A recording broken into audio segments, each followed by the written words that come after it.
Selamat datang kembali. Welcome back to Bali Unveiled. When to come to Bali? Great question.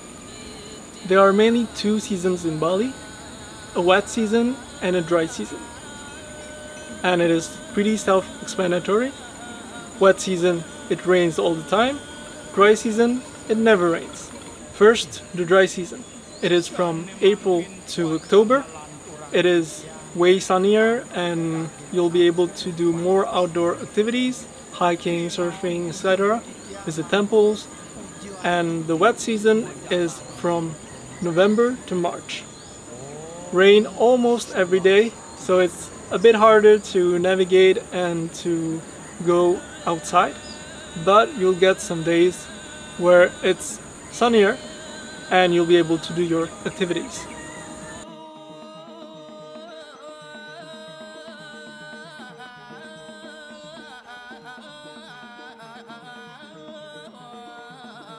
This means that dry equals more tourists and wet equals less tourists. You'll need to keep in mind that during the dry season, the prices are higher and the activities will be full or fuller. And during the wet season, the prices will be lower and you'll be not alone, but there will be less people in the activities.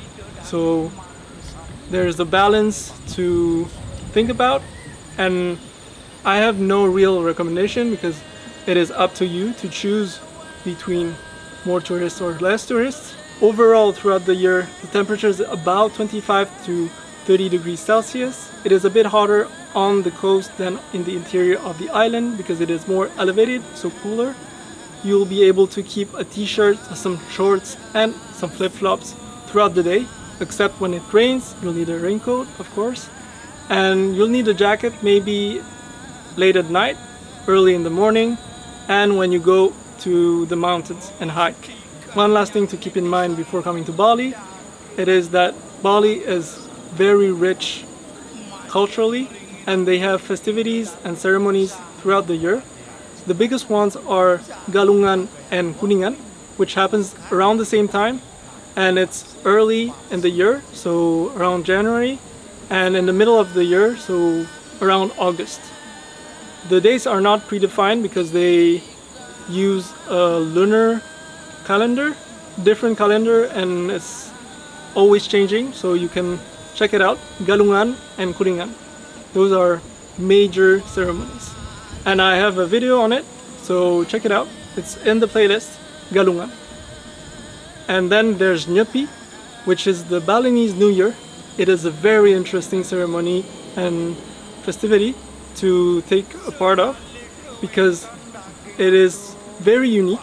Actually, the day before Nyepi, they have some, culturally they have big statues called ogo-ogo that they build themselves with bamboo and papier-mâché, and they go around town with these enormous statues, ogo-ogo, and they burn it at the end to keep the bad, evil spirits away.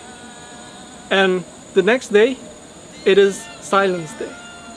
Nobody is allowed to go out except policemen and ambulances, just emergencies, and nobody is allowed to make any noise. It is Silence Day, really. And you're not allowed to use light either. So it's dark, you can see the stars, and it's really calm. It is something to experience. You're not allowed to get out. You stay at home.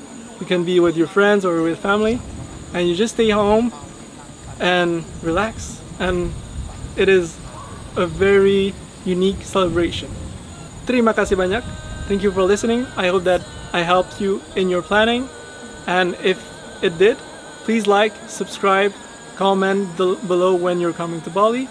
If you have questions, please ask them. I will answer them.